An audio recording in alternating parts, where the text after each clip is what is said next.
আল্লাহ নবী সাল্লাল্লাহু আলাইহি ওয়াসাল্লামের একজন সাহাবী, মহিলা সাহাবী। কি সাহাবী বলেন? এরকম ঘটনা দুই একটা ঘটেছে, আমি একটা বলতেছি খালি। মদিনা মহিলা সাহাবী কোনো একভাবে এরকম একটা অঘটন ঘটে গেছে।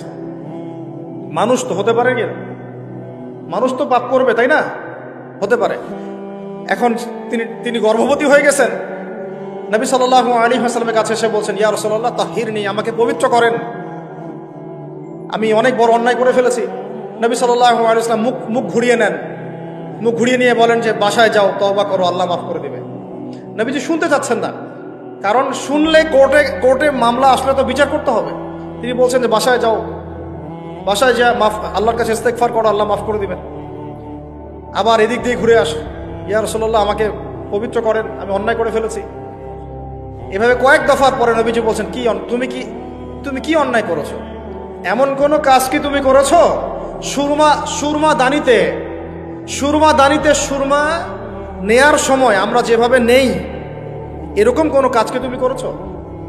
মানে উনি শব্দটা উচ্চারণ করলেন না, মুখ দিয়ে একটা এক্সাম্পল, মিসাল দিয়ে বুঝালেন, তুমি কি এরকম কোনো কাজ করেছো? অ্যাডাল্ট্রি কোনো কাজ করেছো? তো তিনি বলছেন, হ্যাঁ, আমি গর্ভবতী হয়েছি। নবী সাল্লাল্লাহু আলাইহি ওয়াসাল্লাম আমার বিচার করে দেন। তিনি বলছেন যে বাসায় যাও, আগে সন্তান জন্ম দাও, তারপরে দেখা যাবে। সন্তান জন্ম হলো, সেই মহিলা আবার এসেছেন সাহাবী, ইয়া রাসূলুল্লাহ আমার বিচার করে দেন। বলছেন সন্তান জন্ম হয়েছে, হ্যাঁ, এখন সন্তান কি করে? দুধ পান করে। দুধ পান করাও, 2 বছর দুধ পান করাও, তারপরে বিচার করো। 2 বছর দুধ পান করা শেষ, সন্তান এখন শক্ত খাবার খেতে পারে। কোলে করে সন্তানকে নিয়ে আসছেন। নবী সাল্লাল্লাহু আলাইহি ওয়াসাল্লামকে বলছেন যে ইয়া রাসূলুল্লাহ, এই যে আমার বাচ্চা দেখেন খেতে পারে, এখন একে আমার বিচার করে দেন। দেখেন তাদের পরকালের কনসেপ্টটা কেমন ছিল, তাদের পরকালের চেতনা কেমন ছিল। এবার নবী সাল্লাল্লাহু আলাইহি ওয়াসাল্লাম বলেন, তোমাদের মধ্যে কে আছো এই বাচ্চার দায়িত্ব নিতে পারো? একজন আনসারী সাহাবী বলছেন, আমি। বাচ্চা তার কোলে দিলেন, দিয়ে বলেন, এই তাকে নিয়ে যাও, নিয়ে গিয়ে অমুক জায়গায় নিয়ে তাকে রজম করো। কি করো? রজম মানে কি ভাই? কোমর পর্যন্ত মাটিতে গেঁথে দিয়ে পাথর নিক্ষেপ করে, এই রজম করতে গিয়ে তার গা থেকে রক্ত ফিনকি বের হয়ে কোনো একজন সাহাবীর, সম্ভবত খালিদ ইবনে ওয়ালিদ রাদিয়াল্লাহু আনহুর জুব্বার মধ্যে গিয়ে লেগেছে। তখন তিনি কিছুটা তাচ্ছিল্যের স্বরে একটা বাক্য প্রয়োগ করেছেন, ছি, এটা কেমন হলো? হ্যাঁ, মানে কিছু বলেন নাই, জাস্ট একটা রিয়াকশন দিয়েছেন যে এত। নবী সাল্লাল্লাহু আলাইহি ওয়াসাল্লাম এই কথাটাই বলতে চাচ্ছি আমি। তিনি বলেছেন, হে খালিদ, তুমি থামো, তুমি তাকে এভাবে করো না, আন্ডারস্টিমেট করো না। এই নারী এই অপরাধ করার পরে যে পরিমাণ ইস্তেগফার করেছে, আল্লাহর কাছে তওবা করেছে, তার একার তওবা যদি মদিনাবাসীর মধ্যে ভাগ করে দেওয়া হয় তাও কম হবে। এই ঘটনা একটা ঘটেছে, আরেকজন সাহাবীর সাথে ওই ঘটনা ঘটেছে, পুরুষ সাহাবী। নবীজি বলেছেন, তোমরা তাকে তাচ্ছিল্য করো না, কারণ আমি দেখছি সে এখন জান্নাতে সাঁতার কাটতেছে। আর আমরা এই যে পরকিয়া, দেখেন পরকিয়া করলে, পরকিয়ার মাধ্যমে কেউ যদি ব্যভিচার করে ফেলে, নাউযুবিল্লাহ, তাহলে এই পৃথিবীতে বাঁচার অধিকারটা সে হারায় ফেলে। পৃথিবীতে কি হয়? বাঁচার অধিকারটা সে হারায় ফেলে। ঠিক কেউ যদি সমকামিতা করে, এই পৃথিবীতে বাঁচার অধিকারটা সে হারায় ফেলে। নবীজি স্ট্রেট বলেছেন, ফাকতুলুল ফাইলা ওয়াল মাফউলা বিহি, যে করবে যার সাথে করা হবে দুটাকেই হত্যা করে ফেলো। কেউ যদি ধর্ষণ করে, বাঁচার অধিকারটা হারায় ফেলে। কিছু পাপ আছে যেগুলো করলে তওবা ইস্তেগফার করা যায়, আল্লাহ হয়তো মাফও করে দিবেন, কিন্তু পৃথিবীতে বাঁচার অধিকারটা মানুষ হারায় ফেলে। এইটাকে আমরা এইভাবে প্রমোট করতেছি এখন।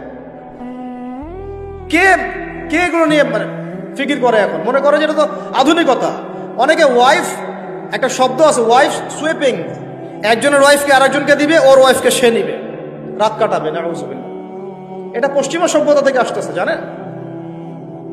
চোখ কান খোলা রাখেন, আমরা নিজেরা অনেক বক ধার্মিক সাজার চেষ্টা করতেছি, কিন্তু সমাজটা নষ্ট হয়ে যাচ্ছে। এটাকে সংস্কার করার দায়িত্ব আমাদের। এর উপরে তো আবার বাণিজ্য আছে, মানে এটা তো বাণিজ্যিক একটা প্ল্যাটফর্ম হয়ে গেল। যত বেশি পারো বাণিজ্য করো, এটা উপলক্ষে অমুক ছাড়, এইটা উপলক্ষে তমুক, এইটা উপলক্ষে অমুক নাটক, এটা উপলক্ষে অমুক গান, এই উপলক্ষে অমুক সিরিয়াল, এই উপলক্ষে অমুক টেলিফিল্ম। এই যে বাণিজ্য, এগুলো কিন্তু কর্পোরেট জগতে যারা থাকে, এই কর্পোরেট সেকশনে মানুষের একটা বাণিজ্য, একটা দিবসকে উৎসব কেন্দ্র করে বিশাল একটা বাণিজ্য করে আপনার ঈমান আমল কোথায় যায়? যাক, ওর পকেটে টাকা আসলেই হইল। আল্লাহ রাব্বুল আলামিন আমাদের সবাইকে এই চলমান জাহেলিয়াতগুলোর বাস্তবতা বোঝার তৌফিক দান করুন। অনেক কথা ভাই, বলতে গেলে অনেক কথা, আর একদিনের কথা বলবো। আমরা দোয়া করি আল্লাহ পাক কক্সবাজার এলাকায় এমন একটা দিনের মার্কাজ আমাদেরকে করার তৌফিক দান করেন, যেখান থেকে ইনশাআল্লাহ দিনের আলো পুরা কক্সবাজার সহ পাহাড়ি পার্বত্য এলাকা ছড়িয়ে পড়বে ইনশাআল্লাহ। সমাজ সংস্কার না করতে পারলে আমরা বাঁচতে পারবো। আপনাদের মধ্যে যাদের সামর্থ্য আছে, কেউ জমি দিয়ে হলে সাহায্য করেন, কারো যদি সামর্থ্য থাকে অর্থ দিয়ে হেল্প করেন, কারো বুদ্ধি আছে বুদ্ধি দিয়ে পরামর্শ দিয়ে সহযোগিতা করেন। দিনের স্বার্থে, আল্লাহর জন্যে, তার রাসূলের দিনকে টিকিয়ে রাখার স্বার্থে, সমাজের জাহিলিয়াতগুলো দূর করার স্বার্থে দিনই মার্কাজগুলো প্রতিষ্ঠা করার কোনো বিকল্প নেই। অযথা একদিনের মাহফিল দিয়ে আমি আসলাম চলে গেলাম, 1 বছর আপনার সাথে আমার দেখা নাই, দিয়ে আপনি সমাজ সংস্কার করতে পারবেন না। এভাবে দিন কায়েম হয় না। ইকামতে দিন অনেক কঠিন বিষয়। প্রত্যেক দিন প্রত্যেক রাতের মেহনতের উপর দাঁড়ায় থাকবে ইনশাআল্লাহ। আল্লাহ পাক আমাদেরকে এই বেহায়া দিবসকে বর্জন করার তৌফিক দান করুন। এই পশ্চিমাদের ফাঁদ থেকে আল্লাহ আমাদেরকে বাঁচায় রাখে। আল্লাহ রাব্বুল আলামিন আমাদের সবাইকে যেন এই জেনা, ব্যভিচার, পরকিয়া, তারপরে সুদ, মাদক, সমকামিতা, ট্রান্সজেন্ডার, এই সমস্ত ফিতনা থেকে আল্লাহ আমাদেরকে হেফাজত করেন। আমাদের এই যুবক যুবতীদেরকে আল্লাহ পাক খাস করে এই চলমানে জাহিলিয়াতগুলো থেকে হেফাজত করেন। প্রত্যেক পরিবারের কর্তা সতর্ক হয়ে যান। প্রত্যেক পরিবারের যে ভাই আছেন, যে বাবা আছেন, সতর্ক হয়ে যান। আপনার পরিবারটাকে আপনি শক্ত হাতে দমন করেন, কঠোরভাবে। দেখবেন ইনশাআল্লাহ অ্যাটলিস্ট আপনার ঘরটা পবিত্র রাখেন। সবাই যার যার পরিবারের দায়িত্ব নেই, ইনশাআল্লাহ দেখবেন সমাজ ঠিক হয়ে গেছে ইনশাআল্লাহ। আমার স্ত্রীকে আমি এসব করতে দিব না, ওর ক্ষমতা আছে করবে, করলে ওকে আমি তালাক দিয়ে রেখে দেব, শেষ, সোজা কথা। ও আমরা এইভাবেই কথা বলি বাসায়, এক কথায় চলবা, এক কথা উঠবে, এক কথায় বসবা, দ্বিতীয় কথা যেন বলতে না হয়। একদিন একটা ইস্যু নিয়ে মানে ঝগড়া তুল কালাম হয়ে গেল। আমি রাগ কন্ট্রোল করতে পারলাম না। বলছিলাম যে হাত মোজা ভালো করে পড়তে। হাত কথা বলার সময় দেখেন, যদি আমি হাতে ভাবে উঁচু করি দেখা যায় এতটুকু। আমি বাসায় গিয়ে বলছিলাম যে হাত মোজা খুব ভালো করে এই পর্যন্ত পড়তে। এইটুক নিয়ে মনে হয় আমি 10 মিনিট ঝাড়ি দিছি, মানে বকা দিছি আর কি। একদম মাথা নিচু করে শুনছে, একটা কথা বলে নাই। আমি আমার পরিবারকে ঠিক করলে কেন আমার মানে স্ত্রী বাইরে যাবে, কিভাবে যাবে? আমি বলতেছি না যে সে বাইরে যাইতে পারবে না, প্রয়োজনে তার প্রয়োজন পূরণ করতে পারবে না, এমন তো না বিষয়টা। বেপর্দায় এভাবে যাবে কেন? বেপর্দায় ফিতনার মধ্যে কেন যাবে? আমার মেয়ে, আমি জন্ম দিলাম, আমি বড় করতেছি, আমি খাওয়াই, মানে আমি খাওয়াই বলতে মানে কি, আমরা উপার্জন করি, আমরাই খেতে খাওয়াই নাকি? আমরা ওসিলা না রিজিকের, আমরা কামাই রোজগার করে নিয়ে আসি। আমি খাওয়াই বলতে বোঝাচ্ছি আমরা কামাই রোজগার করে নিয়ে আসি, আমাদের ভালোবাসা দিই, মহব্বত করি, তিলে তিলে আদর মহব্বত দিয়ে বড় করি। আমার মেয়ে কেমন করে বাইরে যায়? কেমন করে বাইরে যায়? কোন সাহসে যাবে? আমি বাবা হয়ে বেঁচে থাকতে ও কিভাবে যাইতে পারে? গেলে ওকে একদম খাওয়ার বন্ধ করে দিবেন। আমার ছেলে বালেগ হয়েছে, নামাজে যাবে না কেন? যাবে না কেন? যদি না যায় আমি ওর খাওয়া বন্ধ করে দিব। শাসন করতে হবে সবসময়, কিন্তু মিষ্টি কথা চিরা ভিজে না। আল্লাহ পাক কোরআনের মধ্যে হেদায়েত দিতে উৎসাহিত করেছেন, এখানেই আবার আইনগুলো নাজিল করেছেন। মানে সবসময় মানুষকে দাওয়াত দিয়ে বুঝিয়ে সুঝিয়ে কাজ হয় না, মাঝে মাঝে পিটানো লাগে না? শাসন লাগে না? লাগে। তো আমরা যদি আমাদের পরিবারের মেয়েদেরকে নিয়ন্ত্রণ করতে পারি, ছেলেদেরকে নিয়ন্ত্রণ করতে পারি, দেখবেন আস্তে আস্তে ইনশাআল্লাহ এটা কমে গেছে। আর যদি এভাবেই গা ছাড়া দিয়ে দেন, বলেছি বেশি দিন লাগবে না, আর 10টা বছর পরে নাউজুবিল্লাহ আমরা আশ্রয় চাই আল্লাহর কাছে, এমনটা যেন না হয়। দেখবেন যে এটা এমন হারে বেড়ে গেছে যে ঘরে ঘরে সমকামিতা ঢুকে যাইতে পারে। নাউজুবিল্লাহ, এই তাদাত, এই সংখ্যা দিন দিন বাড়তেছে।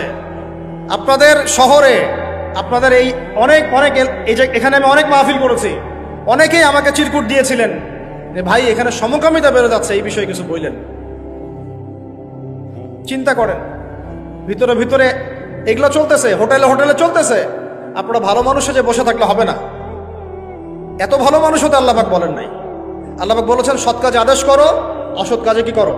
নিষেধ করো। এবং আপনি আপনার জায়গায় আল্লাহ বিরোধী কোনো কিছুকে প্রশ্রয় দিবেন না। ব্যাস, সরকার কোথায় যায় যাক, প্রশাসন কি করে করুক, ওটা আমার দেখার দরকার। আমি আমার জায়গা থেকে আল্লাহ এবং রাসূলের বিরুদ্ধে কোনো কাজ করব। সিম্পল। এই যে ইতিহাসটা ওরা জানতো না, এই সেন্ট ভ্যালেন্টাইন্স ইতিহাসটা বলো, ওরা জানে? এই যে কত সালে এটা বাংলাদেশে আসছে, ওরা আসলে জানে কে নিয়ে আসলো? দেখেন, ওটা বললামই, ওটা আনার পরে জেনা, ব্যভিচার, ফ্রি মিক্সিং, বাণিজ্য সব বেড়ে গেল। এটাকে কেন্দ্র করে কর্পোরেটরা এখন বাণিজ্য করতেছে। শুধুমাত্র এই দিবসে, শুনেন, আর এগুলো বলতে চাইনি, আমি বলতে বাধ্য হচ্ছি, শুধুমাত্র এই দিবসে কোটি কোটি টাকার কন্ডম বিক্রি হয়, জানেন? এটা শুধু শুধু কয়েকটা কান্ট্রির পরিসংখ্যান। সারা বিশ্বের পরিসংখ্যান দিলে তো আপনার চোখ কপালে উঠে যাবে। কি হচ্ছে আর কি হচ্ছে না। যেখানে আল্লাহ রাব্বুল আলামিন বলছেন চোখ নিচু করো, কাছেও যেও না, ওটা তো কোরআনে পড়ে থাকলোই, ওটাকে লঙ্ঘন করে জেনা হচ্ছে, ব্যভিচার হচ্ছে, অবৈধ সম্পর্ক হচ্ছে, প্রচুর ধর্ষণ হবে কালকে। আর ধর্ষণ হলে আমি বলবো শুধু ছেলেটা দায়ী না, মেয়েরাও দায়ী আছে। তোমাকে মাহরাম ছাড়া কে বের হইতে বলছে? মাহরাম ছাড়া একটা মেয়ের হজ ফরজ না। মনে করেন আপনার ঘরে একজন মহিলা আছেন যার মাহরাম নাই, তার উপর হজই ফরজ হয় নাই। মাহরাম ছাড়া যার হজই ফরজ হয় না, তাকে মাহরাম ছাড়া এভাবে হোটেলে একটা ছেলের সাথে বাইকে যেতে কে বলছে? বলেন, মাহরাম ছাড়া একটা মেয়ের সফর জায়েজ নাই, হজও জায়েজ নাই, হজ করার দরকারই নাই, সে ঘরে থাকবে, ওইটাই তার জন্য বেশি গুরুত্বপূর্ণ, ওটাই হুকুম আল্লাহ পাকের। আর সে মাহরাম ছাড়া এইভাবে এখানে ওখানে ঘুরে বেড়াবে, ছেলের সাথে আড্ডাবাজি করবে, টাঙ্কি মারবে, চটপটি ফুচকা খাবে, এরপর 4-5টা ছেলে মিলে ওকে ধর্ষণ করে দিলে সব ছেলে দোষ ওই ছেলের উপর আসবে? আমার তো মন চায় যে প্রথমে আগে এই মেয়েগুলোকে শায়েস্তা করি। হ্যাঁ, ছেলেগুলোকে তো করবোই, আগে মেয়েগুলোকে করি। শুধুমাত্র ওয়াজ নসিহত করে কাজ হবে না, সবাইকে কঠোর হতে হবে। আপনি আমাকে বলেন তো দেখি, আপনার মেয়ে কোন একটা ছেলের সাথে অবৈধ সম্পর্ক করেছে, আপনি কি এটা মেনে নিবেন? আপনারা যে কেউ হন, এখানে অনেক প্রশাসনের ভাই আছেন আমি জানি, ঊর্ধ্বতন কর্মকর্তাও আছে এখানে আমি জানি, এখানে আমার লেকচার রেকর্ড হচ্ছে এটা আমি জানি। আপনি আমাকে বলেন বা আপনার সিনিয়রদেরকে বলান এই কথাগুলো মেসেজ পৌঁছান, তাদের ঘরে যদি তাদের মেয়ে কোনো ছেলের সাথে অবৈধ সম্পর্ক করে, তারা কি মেনে নিবে? তাদের মেয়েকে যদি কেউ ধর্ষণ করে, তারা কি মেনে নিবে? আপনার ছেলেটা যদি সমকামী হয়, আপনি কি মেনে নিবেন? আপনার বাসায় যদি কালকে একটা ছেলে এসে বলে যে আপনার মেয়ে এসে বলে যে বাবা আমি ওকে ভালোবাসি, ওর সাথে বিয়ে করার আগে আমি যৌন সম্পর্ক করে ফেলছি, আপনি কি মেনে নিবেন? আপনি যদি জানতে পারেন কালকে আপনার মেয়ে গর্ভবতী হয়ে গেছে, আপনি কি মেনে নিবেন? আপনি যদি জানেন কালকে আপনার ছেলে আপনাকে এসে বলছে বাবা আমি একটা ছেলেকে নিয়ে আসছি, ও ছেলেটা আসলে বাইরে ছেলে, ভিতরে ভিতরে মেয়ে, তাই আমরা বিয়ে করে ফেলছি, আপনি কি মেনে নেবেন? তো এটা নবী সাল্লাল্লাহু আলাইহি ওয়াসাল্লামের ফিলোসফি ছিল। একজন সাহাবী এসে বলেছিলেন ইয়া রাসূলুল্লাহ আমি ইসলামের সব মানতে প্রস্তুত আছি, খালি আমাকে জিনা করার অনুমতি দেন না। সাহাবীরা রাগ হয়ে গেছেন, এই কার সাথে কি কথা বলো, বেয়াদবি করতে। নবী সাল্লাল্লাহু আলাইহি ওয়াসাল্লাম বললেন দাঁড়াও, তাকে ছাড়ো, আমি বুঝাচ্ছি। নবীজি তখন বললেন দেখো তুমি যে প্রস্তাবটা আমাকে দিলা, ইসলামের সব তোমার ভালো লাগে কিন্তু জেনা করতে চাচ্ছ, এখন বলো তো দেখি তোমার মায়ের সাথে কেউ যদি এমন করে তুমি কি রাজি হবা? সে বলছে না। তোমার খালার সাথে করলে না, তোমার বোনের সাথে না, তোমার স্ত্রীর সাথে না, তাহলে যেটা তুমি অন্যের ক্ষেত্রে চাচ্ছ না, পছন্দ করো না, সেটা কেন তুমি তোমার ক্ষেত্রে চাচ্ছ? এভাবে চিন্তা করলে আমাদের আর কথা বলার দরকার আছে? আল্লাহ পাক আমাদের সবাইকে কথাগুলো বোঝার তৌফিক দান করে। এখন শেষ করে দিচ্ছি এই পয়েন্ট থেকে। দেখেন, আমাদেরকে সবচেয়ে ভালোবাসেন আমাদের রব আল্লাহ। সত্যিকারের ভালোবাসার ডেফিনেশনটা হচ্ছে যে আপনি নিঃস্বার্থভাবে কাউকে ভালোবাসেন। আমাদের আশপাশে যারা আছে, যারা হালাল, ইভেন হালাল, আমার মা, আমার বোন, আমার বাবা, আমার স্ত্রী, আমার ছেলে, আমার মেয়ে, এদেরও যদি কখনো স্বার্থে আঘাত পড়ে, দেখবেন সেও আপনার পাশ থেকে সরে যাচ্ছে। এমন হয় নাই কখনো? আপনার বন্ধু, আপনার ব্যবসার পার্টনার, আপনার বস, আপনার কলিগ, ওদের স্বার্থে আঘাত হলে ওরাও সরে যাচ্ছে পাশ থেকে, জিগরি দোষ সরে গেল পাশ থেকে, হয় না এমন? ভালোবাসা দুই প্রকার, বলেন কয় প্রকার? আমার সাথে বলেন, এখানে শেষ করে দিব 10টা মিনিট। ভালোবাসা কয় প্রকার? একটা হচ্ছে নিঃস্বার্থ ভালোবাসা। কি স্বার্থ? কোনো স্বার্থ নাই, নিঃস্বার্থভাবে ভালোবাসা। একটা হচ্ছে কোনো না কোনো স্বার্থ জড়িত আছে এমন ভালোবাসা। আপনার স্ত্রীর চাহিদাও যদি আপনি পূরণ করতে ব্যর্থ হন, দেখবেন স্ত্রীর সাথে আপনার গন্ডগোল লেগে যাচ্ছে, যদিও সে হালাল বৈধ, তাই না? এমন হয় না অনেক সময়? আমি তো অনেকদিন বলেছি, অনেকদিন আগেও বলেছি, 5 বছর 6 বছর আগে, যে মানুষ আসলেই মানুষের অবস্থানকে মূল্যায়ন করে, ভিতর থেকে মানুষকে শুধু মূল্যায়ন করে আল্লাহ রাব্বুল আলামিন। না হলে কি হতো, এই যে এত অন্যায় আমরা করেছি, আল্লাহ পাক কি আমাদেরকে ছেড়ে দিয়েছেন, ফেলে দিয়েছেন, গজবে ধ্বংস করে দিয়েছেন? এই যে আল্লাহ পাক যে আমাদেরকে মহব্বত করেন, ভালোবাসেন, তার প্রমাণে আল্লাহ পাক চান যে আমরা যেন ফিরে আসি। আল্লাহ পাক বলছেন সারা দুনিয়ার সমান গুনাহও যদি সে করে ফেলে, আসমানের সমানও গুনাহ করে ফেলে, খালি তওবা করে ফিরে আল্লাহকে বলবে আস্তাগফিরুল্লাহাল্লাযী লা ইলাহা ইল্লা হুয়াল হাইয়ুল কাইয়্যুম ওয়া আতুবু ইলাইহি। আল্লাহ পাক বলছেন খালেস তওবা করলে গুনাহ তো মাফ করে দিবই, আগের গুনাহগুলোকে নেকি দিয়ে পরিবর্তন করে দেব। ভালোবাসা না? আল্লাহ পাক সৃষ্টি করেছেন আমাদেরকে ভালোবেসে।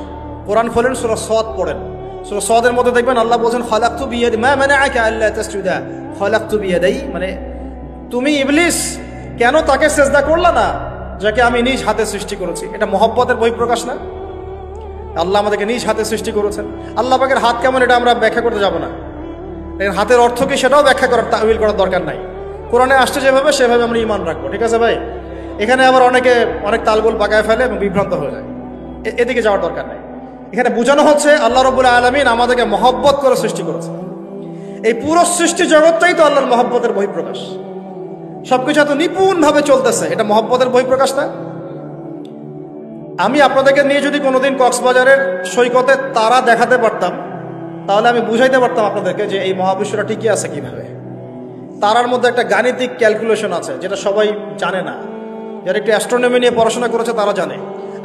আপনার মানে মাথার বিবেকই উল্টায় যাবে যে এত সূক্ষ্মভাবে কিভাবে আল্লাহ রাব্বুল আলামিন এই মহাবিশ্ব সৃষ্টি করলেন। এক চুল এদিক ওদিক হলে পুরো বিশ্ব কায়নাত ধ্বংস হয়ে যাইত। এটা কি আল্লাহ পাকের মহব্বতের পরিপ্রকাশ না? আল্লাহ পাক তো বরং বলেছেন পুরো সৃষ্টি পরিবারটাই আল্লাহর আহাল, আল্লাহর পরিবারের অন্তর্ভুক্ত। সুবহান। এমনকি আল্লাহ পাক আমাদেরকে বলেছেন তোমরা জমিনবাসীর সবার উপর রহম করো, ইরহামু মান ফিল আরদ ইয়ারহামুকুম মান ফিস সামা, তোমরা সবার উপর রহম করো, দয়া করো। দয়া রহম এটা তো মহব্বতের একটা অংশ। তোমরা সবার উপর দয়া করো, রহম করো, মহব্বত করো। এটা কি হবে? তাহলে আল্লাহ পাক আসমানে যিনি আছেন আল্লাহ পাক তোমাদের উপর রহম করবে। আমরা সেই মহান সত্তার ভালোবাসার থেকে বের হয়ে হারাম এই যৌন ভালোবাসার দিকে যাওয়ার চেষ্টা করছি। আসলে এটা ভালোবাসা না, যৌনতা, এর দিকে যাওয়ার জন্য এইসব করছি। আল্লাহ পাক আমাদেরকে মাফ করে যেন হেদায়েত দান করেন। আল্লাহ পাক কত ভালোবাসেন এটা নিয়ে বলতে গেলে আজকে রাত শেষ হবে। দেখেন আল্লাহ রাব্বুল আলামিন আদম আলাইহিস সালামকে সৃষ্টি করেছেন, করে সমস্ত নাম শিক্ষা দিয়েছেন। নাম মানে হলো ইলম। নাম মানে কি?